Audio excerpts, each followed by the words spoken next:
안녕하세요 여러분, 센티넬 프로토콜의 센티넬 알림이 신디입니다.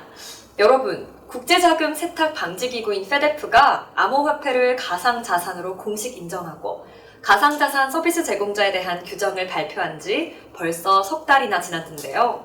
암호화폐 산업이 제도권 진입에 들어섰다지만 국내에서는 아직 이렇다 할 구체적인 법안이 제시되지 않고 있어서 답답하고 궁금하신 점들이 많을 것 같습니다. 이 페데프 규제안은 현실적으로 적용시키는 것이 불가능하다고 하는데요. 대체 AML 솔루션을 언제 어떻게 도입해야 하는지 모두 고민이 많으실 겁니다. 사실 저희도 이 페데프 규제안과 관련해 기자분들과 업계 담당자분들께 정말 질문을 많이 받고 있는데요.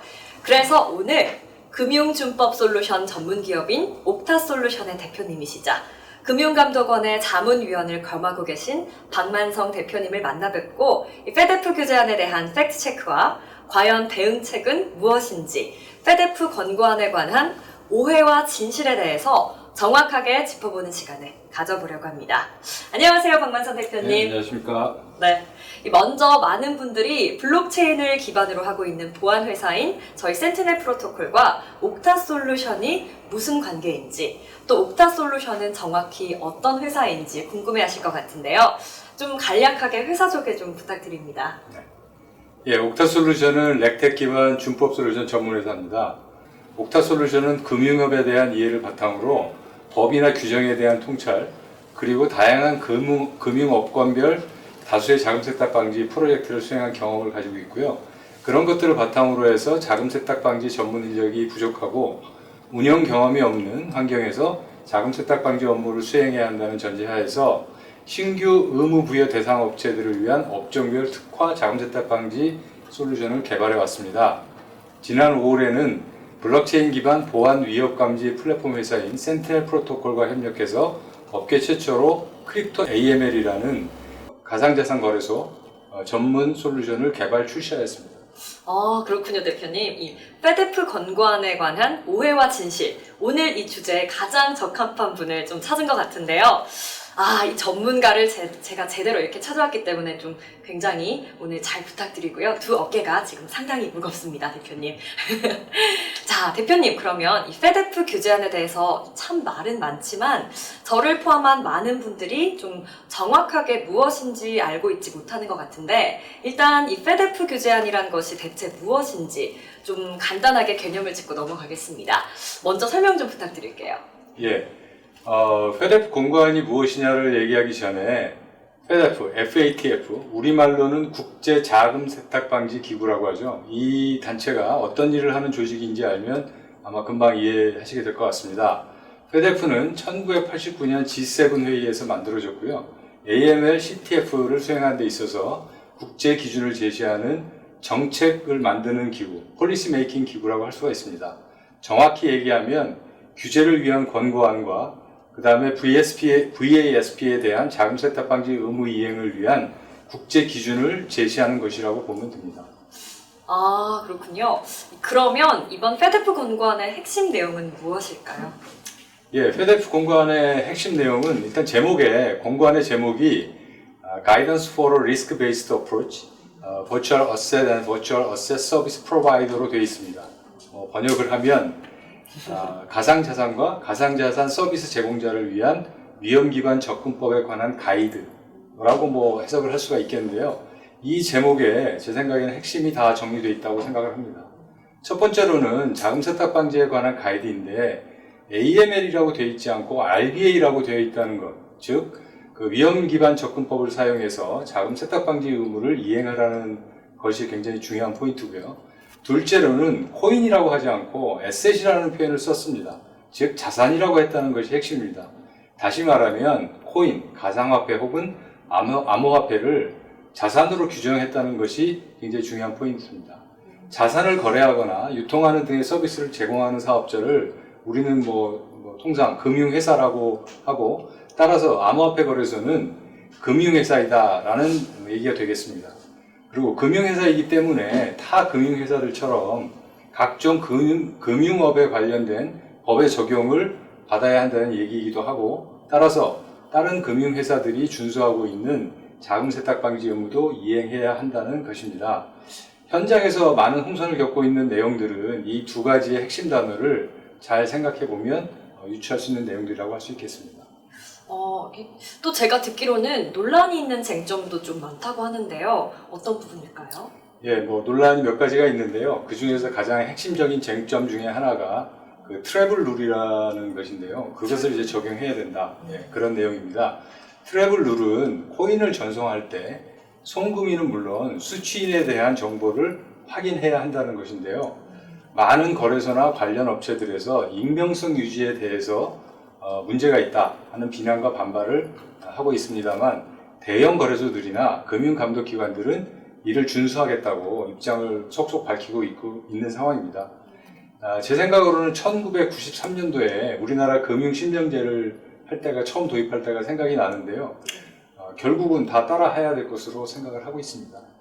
그리고 이번 가이드에는 1년 동안 업계 의견을 수렴하겠다라는 내용도 포함되어 있습니다.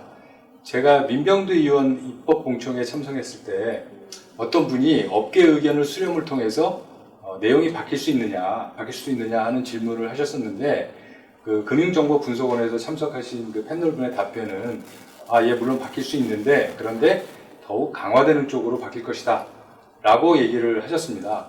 결론은 다른 금융회사들과 동일한 혹은 그 VA, 가상자산의 특수성을 감안해서 그보다 더 강력한 의무 이행을 하게 될 것으로 지금 판단하고 있습니다.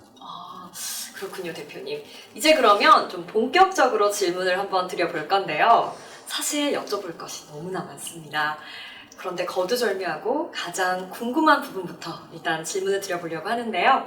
이 AML 솔루션 꼭 지금 도입할 필요가 있을까요? 지금 이 영상을 보고 계신 분들도 가장 고민인 것이 AML 솔루션 하기는 해야 될 것 같은데 굳이 지금 좀 이렇게 도입 시기에 대해서 고민을 많이 하고 계신 것 같습니다. 그렇죠, 여러분? 제가 알고 있기로도 이 페데프 규제안은 1년의 유예기간이 있기 때문에 아마 2020년 2분기 정도가 되어야지 국내에서 법안도 본격적으로 나오지 않을까 이렇게 조심스럽게 예상하고 있는데요. 사실 비용적인 부분도 좀 만만치 않으니까 좀 더 시장 상황을 지켜봐야 되겠다라고 생각하는 분들도 많을 것 같습니다. 어떨까요, 대표님? 도입 시기가 언제가 맞을까요? 예. 네. 맞습니다. 굉장히 많이 알고 계시네요. 네, 신디님이 말씀하신 내용도 뭐 대부분 다 맞는 얘기인 것 같고요. 일단 이론적으로는요. 네. 근데 현장에서 혼선이 굉장히 많이 있는 것도 사실입니다. 결론부터 말씀드리면 제 생각으로는 거래소업을 지속적으로 할 의향이 있다면 그 도입 시기라는 관점에서 보면 바로 지금부터 도입 검토를 시작해서 가능한 한 빠른 시일 내에 도입을 해야 한다. 다시 말하면 도입은 빠를수록 좋다입니다. 왜 그러냐면 지금 또 서비스를 제공하고 있느냐 아니면 계획 중에 따라 또 조금은 달라질 수가 있겠습니다. 도입 시기에 관련해서 예를 들면 특검법 개정안이 올해 하반기에 국회를 통과하거나 새로운 특검법 개정안이 상정돼서 국회를 통과하면 내년 하반기 이후에 페데프 가이드라인에 따라서 새로운 내용이 추가된 특검법이 시행된다고 가정을 해봤을 때 대부분의 현재 서비스 중인 거래소들은 그때 서비스를 도입하면 될 거라고 생각을 할 수가 있을 겁니다. 그렇게 생각하시는 분도 많고요. 저도 그렇게 생각하고 있었는데 제가 잘못 알고 있는 걸까요?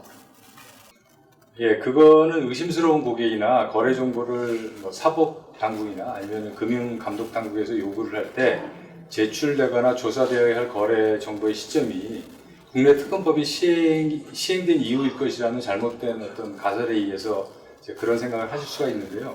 실질적으로는 사법금융당국에서 요구 가능한 혐의거래 등에 관련된 자료는 거래소의 서비스 개시 시점, 그 바로 직후부터입니다. 따라서 만약 어떤 거래소가 2019년 1월부터 서비스를 시작했다고 하면 그 거래소는 2019년 1월부터 고객 및 거래 자료, 혐의 거래를 필터링해야 한다는 얘기입니다. 물론 시행일 이전에 자료들을 모두 삭제를 해도 된다. 그런 거래소가 있다면 그거는 다른 얘기가 될 수 있는데요. 그런데 제가 여태까지 본 거래소 중에는 그런 거래소는 없었고요. 그러면 보고 의무는 없더라도 이행을 하고 있어야 된다는 얘기입니다. 이미 서비스를 시작하고 있는 거래소는 이미 늦었지만 시스템을 도입하고 그동안의 고객과 거래에 대해서 자체 분석 및 대비를 해두어야 한다는 얘기입니다. 시스템 도입 결정을 했다 하더라도 구축 기간이 최소 한 2, 3개월 정도가 걸리는 걸 감안하면 시간이 많은 것은 아닙니다.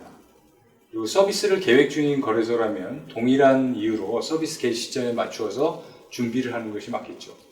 물론 시행까지는 최소 6개월 정도 시간을 주겠지만 우리나라도 국제적인 신뢰도 등의 이유로 늦어도 2020년 6월에는 아마 본격적인 시행에 들어갈 것으로 보고 있습니다. 자금 세탁 방지 업무는 자금 세탁 방지 의무 이행을 하기 위한 적절한 조직 및 프로세스를 갖추고 이행하는 것입니다. 자금 세탁 방지 업무는 어떤 하나의 기능 그 자체가 아니라 다양한 기능들이 유기적으로 연결이 돼서 수행해야 하는 어떤 절차, 프로세스라고 할 수가 있는데요. 프로세스이고 결과보다는 과정이 중요한 업무라고 볼 수가 있겠습니다. 금융사고는 언제든지 일어날 수가 있습니다. 사고가 발생했을 때 준법 업무 전 과정이 감사 대상이 되고 그 과정에 문제가 없고 이를 입증할 수 있으면 징벌적인 처벌은 면할 수 있기 때문이기도 합니다. 따라서 모든 준법 관련 행위를 기록으로 남겨야 하고 법적으로도 최소 5년간 보존해야 합니다.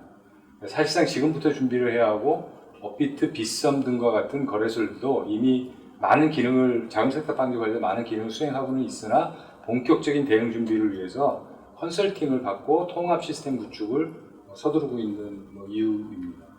아, 그렇군요, 대표님. 이 부분은 저도 사실 전혀 생각하지 못했던 부분인 것 같은데요.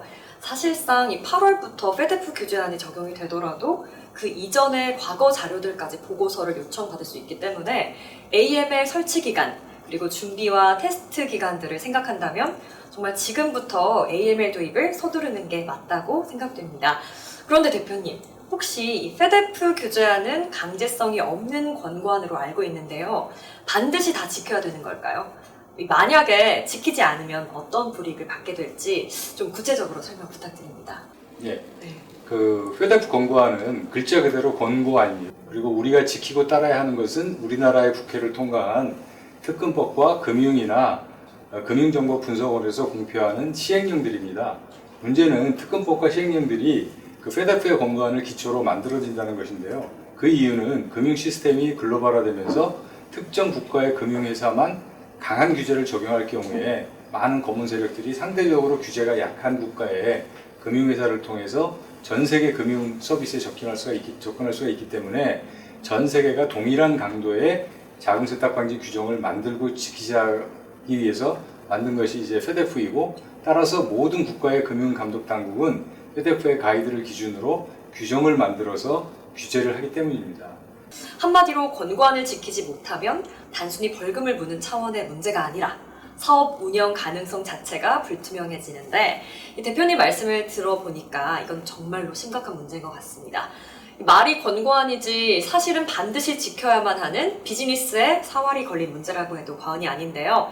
이제 반드시 지켜야 한다는 건 알겠는데, 그렇다면 현실적으로 이 페데프 규제안이 제시하는 조건을 만족시키는 그런 솔루션이 존재하느냐, 이게 바로 핵심 질문이 될 것 같습니다. 옥타 솔루션과 센티넬 프로토콜이 협력해서 만드셨다는 그 크립토 AML 프리즘에 대해서도 좀 궁금한데요. 이 대응책이 과연 있는지, 또 기존의 전통적인 AML 솔루션과 가상화폐 거래소 전용 AML 솔루션이 어떻게 다른지 좀 이 부분에 대해서도 궁금하신 분들이 많을 겁니다. 자세한 설명 부탁드립니다.